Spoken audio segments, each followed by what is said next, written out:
Thessalonians, 4th chapter.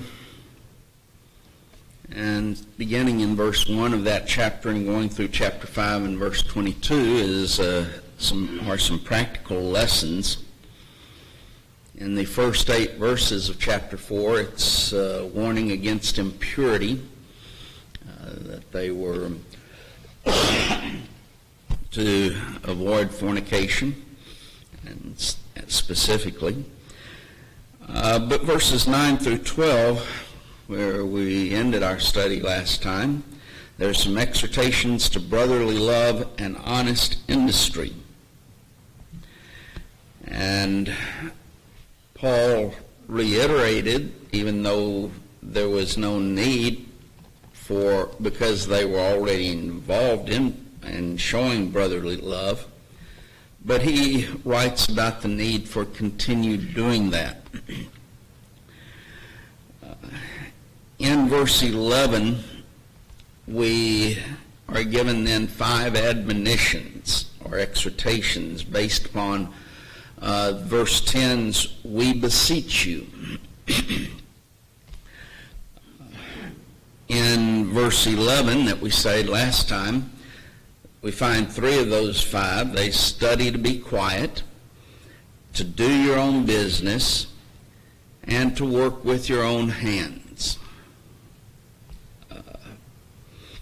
Paul continued to stress the aspect of honest work, because that area was well known. The Greeks, they didn't like labor. They wanted to sit around and talk instead. So he continued to emphasize this point. And then in verse 12, where it says that you may walk honestly toward them that are without, and that you may have lack of nothing.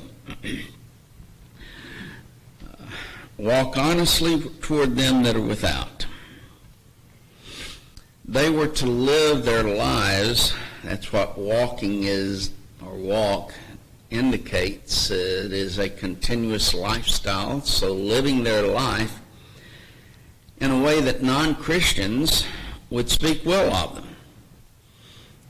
And if you look at it within the context that Paul is talking about so much, doing your own work and the honorableness of work, you would not want those who are outside, and we'll get to that in just a minute, but that's non-Christians, to think that Christianity made you lazy. Christianity would do the opposite in reality. But if non-Christians were looking at a Christian who just did not work and didn't exercise in that way, his life in that way, then they might come up with the idea that Christianity makes one lazy. You don't have to do anything. So honestly is from a word that's made up of 2 parts. The first part means well or good, and then the second part is a word that means fashion or likeness. Thus, good fashion, good likeness. It denotes living in a seemly manner. The only other time the word is used in the New Testament would be in Romans 13 and verse 3, where he says, "Let us walk honestly, as in the day, not in rioting and drunkenness, not in chambering and wantonness, not in strife and envy." But that walk honestly would be from this word. It is, though, outside of the New Testament, variously translated becoming, properly, decently, seemingly, or seeming fashion. So you walk in a seeming fashion, in a way that is decently. A.T. Robertson, in his commentary, states that this idea includes honest financial transactions, but a good deal more. People outside the church have the right to watch the conduct of professing Christians in business, domestic life, social life, politics. We said that last word. That probably would get a whole lot of what's going on today, wouldn't it? But I thought one of the interesting points that he does make, people outside the church have a right to watch the conduct of those who are Christians. Remember what Paul said in 2 Corinthians 3 and verse 2? That ye are our epistle, written in our hearts, known and read of all men. Paul's admonition to Timothy in 1 Timothy 4:12, be an example of the believers. Well, why? Because those who are outside, those non-Christians, have that right to look at us, to watch us, and to be able to say that's what Christianity is. Now, if you're not living Christianity, it's still saying those who are outside and who are watching you are still going to say that's what Christianity is all about. That's what Jesus was talking about, that you're a household deal. Like, yeah. You're a light in the world. Like that we're to let our lights shine. But, and yes, a light on a hill. Well, the idea is we're on a hill and people are going to be seeing us. The question is, what are they seeing many times? And that becomes a promise. But we are to act in such a way that is seemly, that is Christian in all of our actions. The Christian is going to be scrutinized by the non-Christian. And as I say, that's what the idea of without, those that are without are those very simply who are aliens to Christianity. They are not Christians. And they have that right to scrutinize, to look at us closely, and to determine what Christianity is about based on how we act.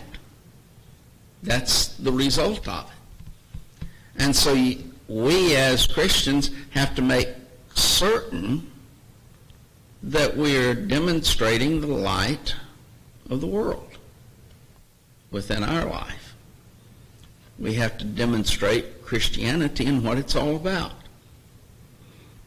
within our life. Thus, Paul is urging these Thessalonians and us of their need to be one that is consecrated to God. You live a life of consecration to God. A life of the previous section, purity. Don't be like the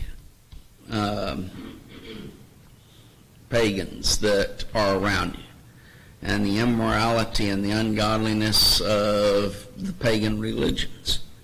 You live, be dedicated to purity of life.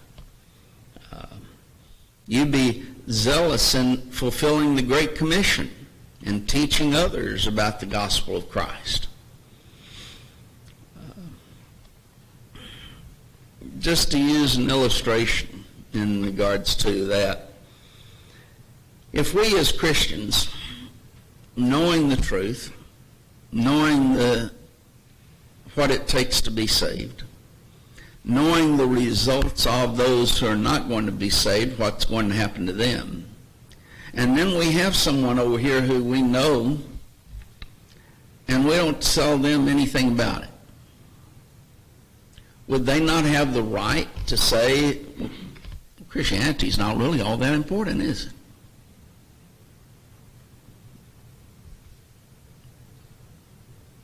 So, zealously fulfilling the Great Commission.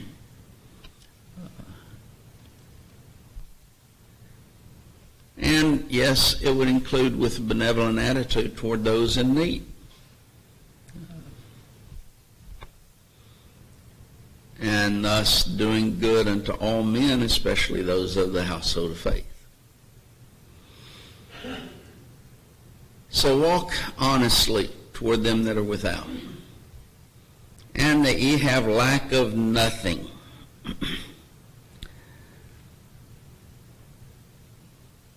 If you see those two lines in at least above, or just next to of nothing, in your Bibles you might have a footnote or a reference there. At least with many of them, just depends on what they do and how they do it. There's a reason that that's the case, because the neuter gender and the masculine gender are the same ending. You determine what gender it is by the endings. So is it masculine or neuter? Could be either one grammatically. So it could be, if you're dealing with it from a neuter gender, it would be have lack of nothing. If it is masculine, it would be that you have lack of no one. Now, is there a big difference in the two? Probably not. Of course, King James considered it more from the neuter standpoint. They have lack of nothing. But I think contextually, if you look at what he's dealing with in the previous verse and in this verse also, it probably has more reference to that you do not need to rely on others for your financial support because of your laziness.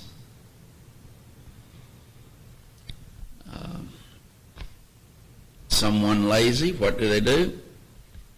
Well, they got their hand out. They expect you to work and provide not only yourself and your family, but they want their part too, because they got their hand out.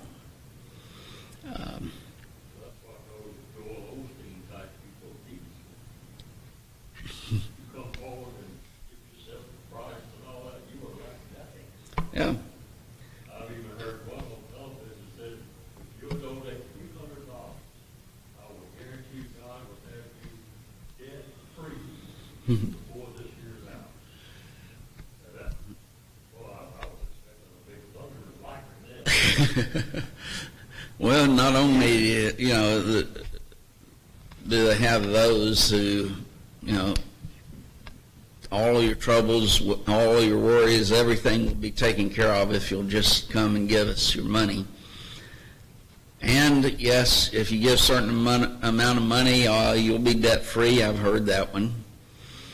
I also heard one that by giving this one guy, and I don't remember the amount at this point in time, because this was several years ago, but you would be putting God in your debt.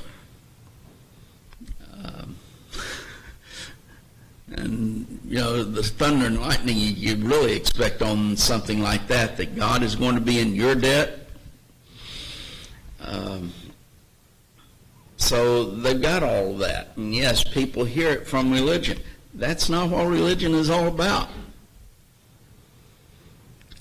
A lot of times it's persecution. And when in the first century, when they were persecuted, I think Tim was talking about this last Sunday evening. You were ostracized. You had no way of making a living. No one would help. They basically treated you as if you did not exist. By the way, consider that type of an attitude with the attitude of the Christian who was willing to help. But many times Christianity does make people expect something from others.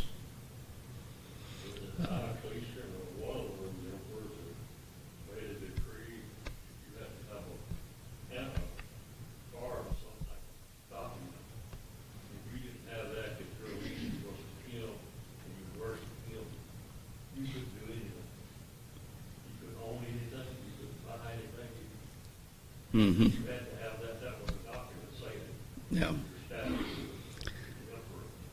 And I think that was the right one, Diocletian, but I don't really remember, but it seems like that's the right one. But yes, there was that. If you didn't have that document, you couldn't buy anything. You couldn't live, in effect. And that was a document that pledged that the Caesar was God.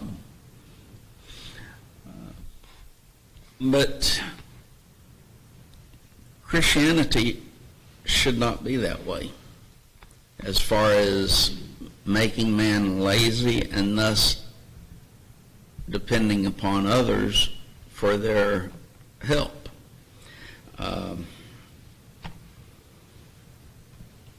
Christianity would be the opposite. You go out and you get a job, you do your work, you earn a living, and you don't have need of others that way to support you. You don't have need of anything. In Ephesians 4 and verse 28, Paul puts it, "Let him that stole steal no more, but rather let him labor, working with his hands the thing which is good, that he may have to give to them that have needeth."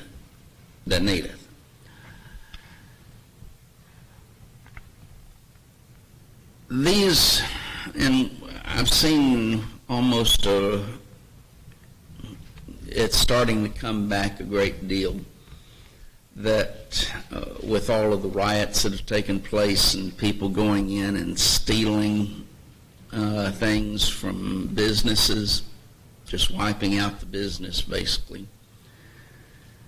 and people trying to excuse that using the excuse, well, they're poor and they might have need of those things,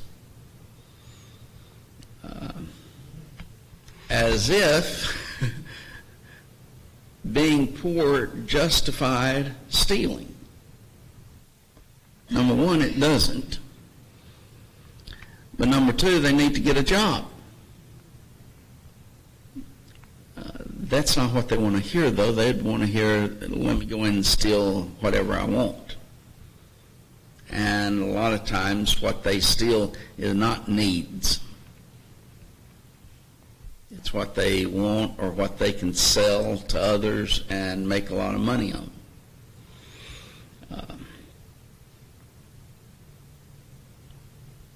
Christianity should be the opposite way, that we earn a living, we work with our hands so that we don't become dependent on others, that we're not a parasite, a leech upon society.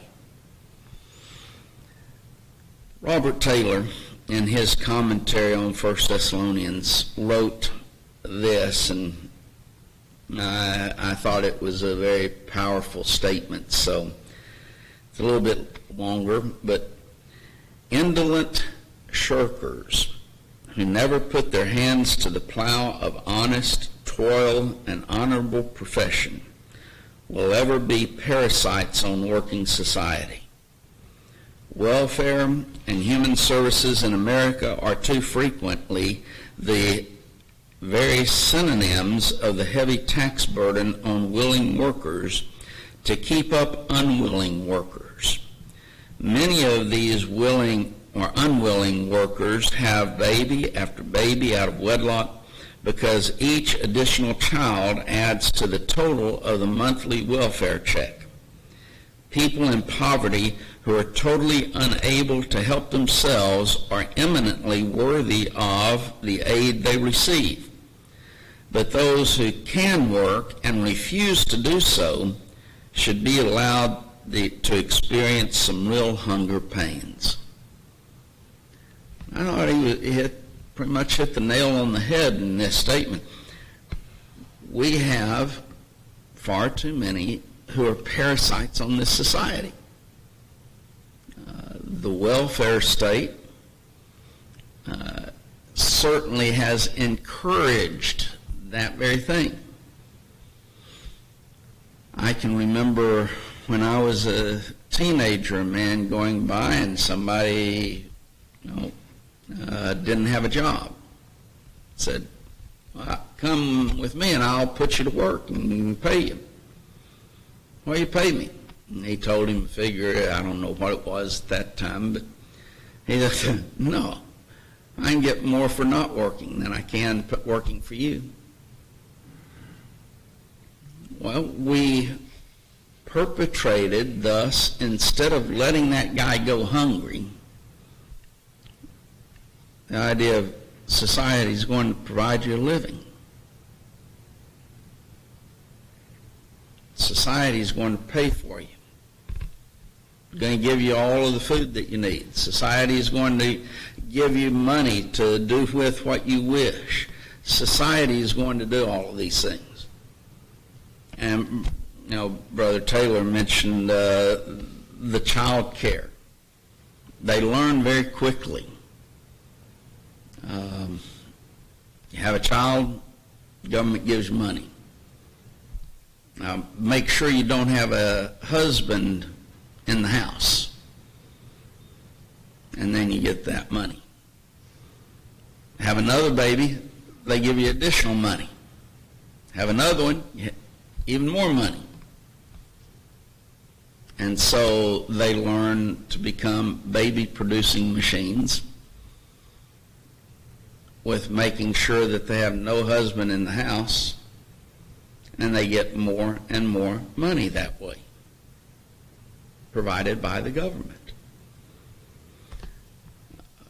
Now then, why has that done? It makes that individual totally dependent upon the government. Why should they ever get a job? Why should they ever work? It makes sure that the husband is outside of the home, and that causes all sorts of problems. And the children they're having is one that still depend on the government. Well, they grow up in a system where their mother, generally, is totally dependent upon the government. Why shouldn't they be? That's what they've grown up knowing. That's the only thing that they know. Instead of getting out and getting a job and earning your own living in your own way. And then what's so bad from our society today is when you see someone who has broken that chain and they actually got out and got an education, they got a good job, and they were making good money, and those individuals are denigrated by our politicians so many times. You have to spend money to get your education and all that, then they want the government to give it back. Government has been giving it back if you spend your money getting an education. Just forget the loans that they took out and just give them all the money back so that they don't have to pay back what they borrowed. Which, by the way, that's not Christian either. But we have parasites upon our society. You cannot drive down the road just about any day without seeing multiple people with signs out wanting money.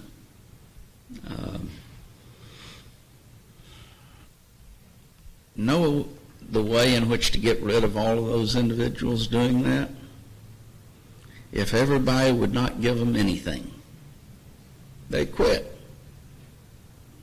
They'd just go someplace else. But that's the way, some people, that's what they do. That's their job, is to stand out and panhandle. That is their job. They won't put it that way, but that's what it is. There are some people, yes, that actually need help. And we should be willing to help those individuals. Our problem today is discerning between those who need help and those who are just panhandlers and who are leeches or parasites on society. Tim? Go ahead, Tim. That's become a huge problem in Denver. A lot of homeless. There's a number of signs that started appearing in Aurora on the street corners. If you really want to help people, quit enabling them. I'm not surprised that those signs have been torn down. But that's how you do it. Yeah. When we give someone who is a leech or a parasite, when we help them, we're just enabling them. Now, I'm not talking about someone who actually is in need and cannot help themselves. There are those individuals, yes.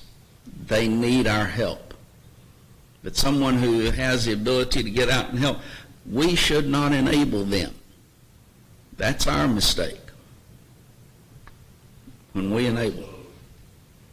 People that come into these convenience stores, we've been out there read convenience store, people told us that the things that they buy the most, cigarettes, beer, and lotto tickets. That's what they spend their money on. That's what they spend their money. Yeah. That they go in, they buy cigarettes, beer, or alcohol, and lottery tickets. So you give them money, that's where it goes.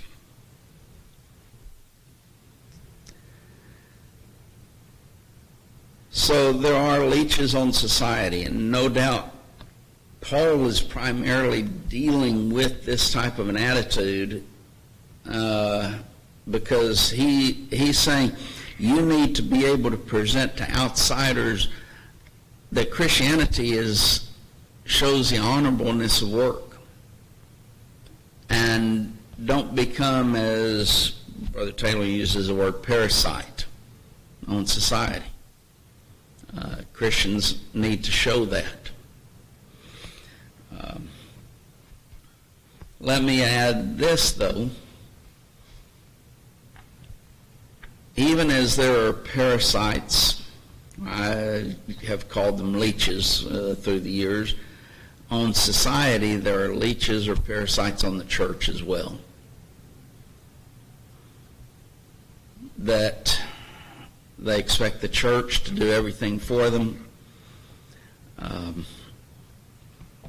When we have someone come in and asking for help, the first thing I really want to ask is, and I've done this once, how many times have you been here and contributed of your means to the church?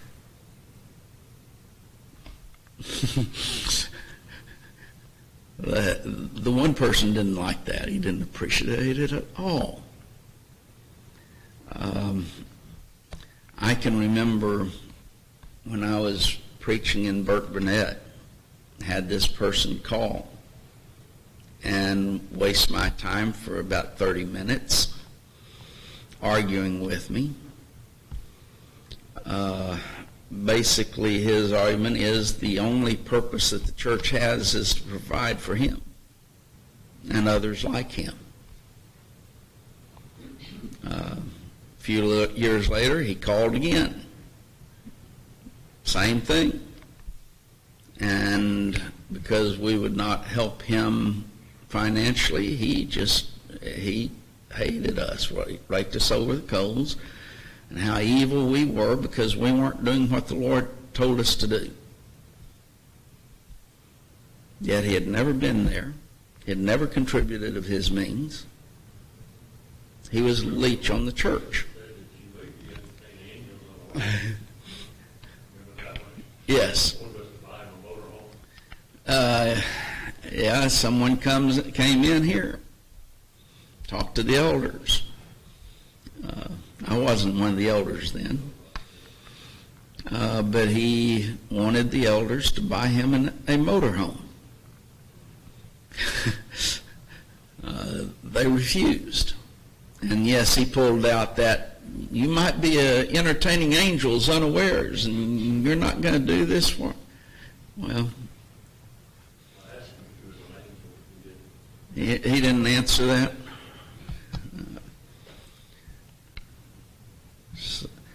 But yes, you have them leeching upon the church. One of the stories that I like to tell is about, and this is in eastern part of Texas. I knew the preacher at the time. He's since passed on, but he finished his sermon, went out into the foyer and there was a man holding a little child and presenting himself as someone who is very poor and everything. So they got together, the men of the congregation, there weren't elders, decided to give him $200. And so he did, and I went on his way. The next day, the preacher was driving to the bigger town in the area, and as he did, he passed this motorhome pulling a boat, looks up, and there's that fella.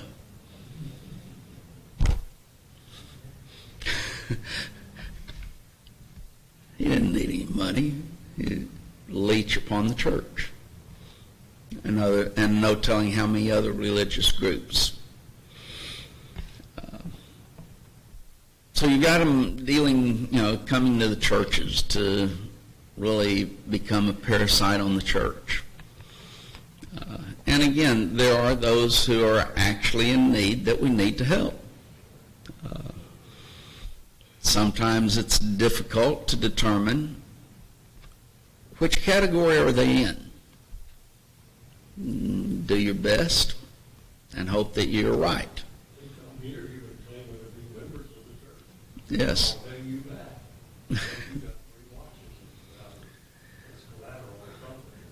Yeah, that was the guy who gave me 3 watches and all of them pieces of trash.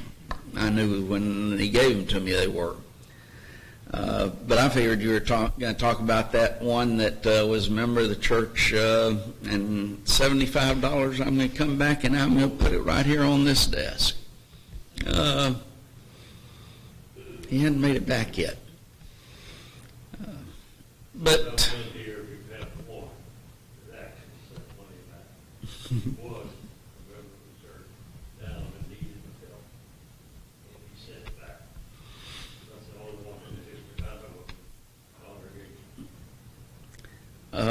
probably 95, and I'll be generous, 95% of the congregations, that's the one that happened.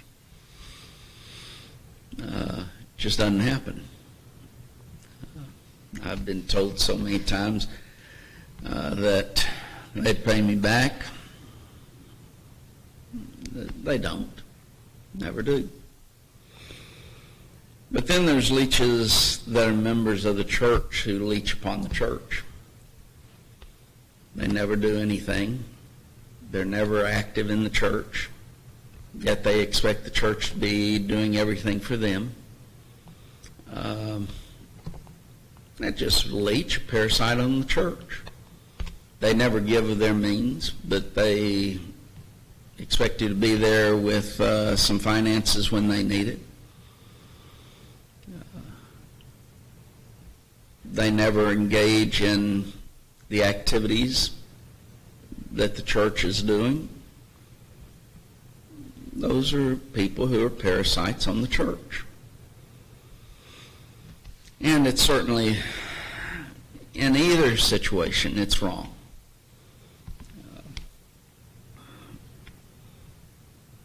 But they have lack of nothing or no one You work, make a living, earn a living so that you don't have the need to go asking for help in that way. You'll have it, as Paul said there in Ephesians, to give to them that do have need, those who have real needs. Any more comments, questions on this? Because in chapter 4 and verse 13 and going through chapter 5 and verse 11, we have a section dealing with the second coming.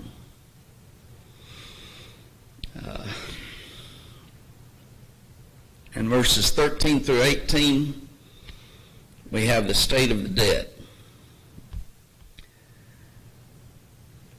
And just to read the entire section,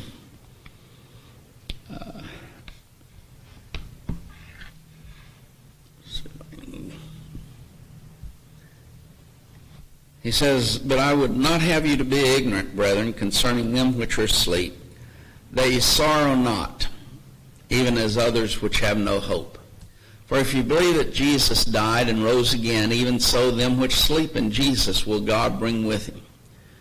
For this we say unto you by the word of the Lord, that we which are alive and remain unto the coming of the Lord shall not prevent them which are asleep.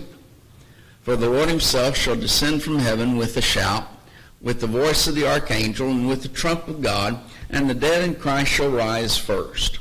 Then we which are alive and remain shall be caught up together with them in the clouds to meet the Lord in the air. So shall we be with the Lord. Wherefore comfort one another with these words."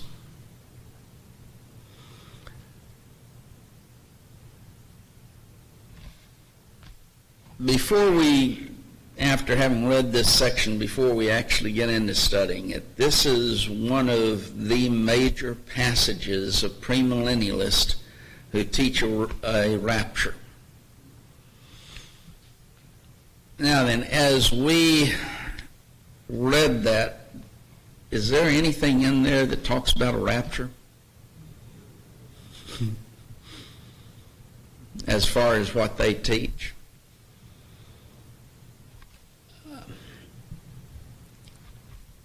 As I started studying it, and I will admit that I do use denominational books at times in my study, knowing that some of those denominational books support premillennialism and the rapture, that aspect of it, I was really looking forward to seeing what they would say as far as giving evidence of a rapture from this verse. Premillennialism is basically based to a great extent on a misunderstanding of Revelation 20. But it ties in with this passage as to the rapture part of it. And in all of my readings, I didn't find any defense about an explanation of a rapture. Now then, they put it in there with one of them, a basic statement. This isn't a quote, but the rapture is obvious. And I kind of looked a little strange. It is? Why don't I see it then?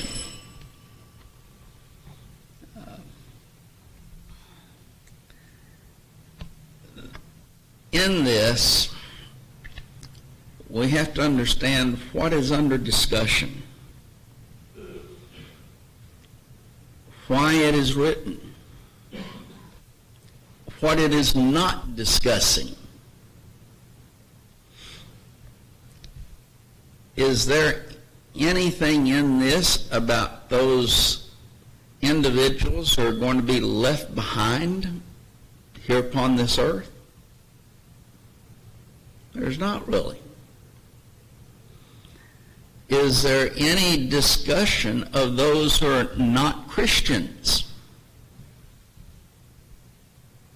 Does it mention anything about them? Not a word. And yet the rapture, by the very nature of it, it's going to rapture some away, those who are supposedly Christians, and those who are lost, those who are not Christians, are going to be left here upon this earth. Where do you find that in here? I mean, you just cannot find it. You have to read into it that doctrine.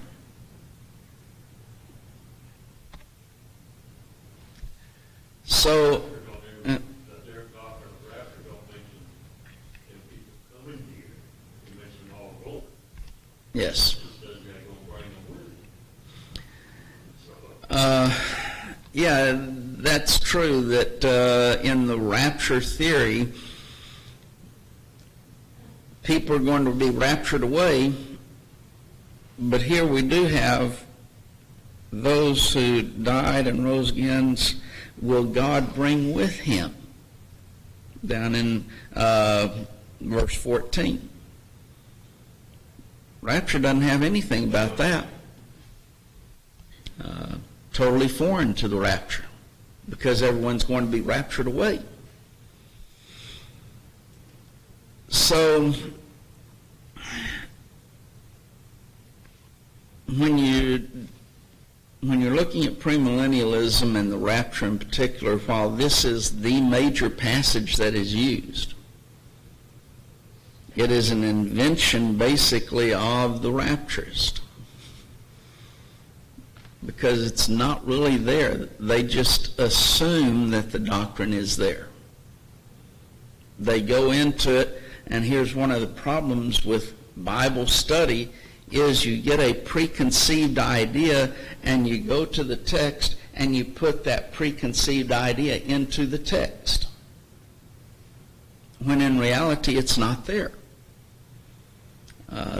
That practice is called eisegesis, reading into. We are to practice exegesis. Exegete is to bring out of or draw out of everything. And it's the same basic word with two different prefixes, ace and ek. Ace, into, ek, out of. You're drawing out of the passage everything that is there. Eisegesis, you're putting something into the text that is not there. That's what is done with the idea of the rapture in this verse, or this passage. It does not teach it, though. Comments or questions about this before next week? We'll start with verse 13.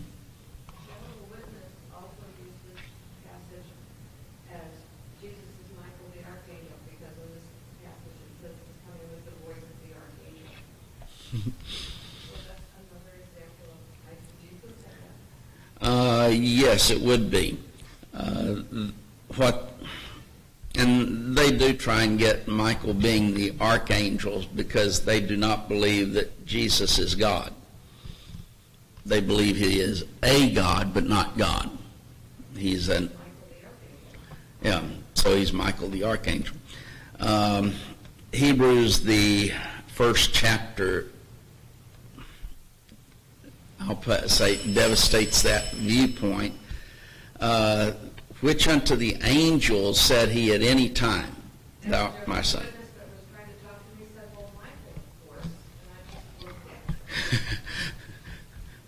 Some people are so ingrained with their doctrine. Well, just like if you're saying, they're saying, well, it's rapture is obvious in this. Yeah, it's the same thing. He said it to Michael, the archangel. Well, no, the whole point is he did not say it to any of them. But we'll start with verse 13 then, Lord willing, next week.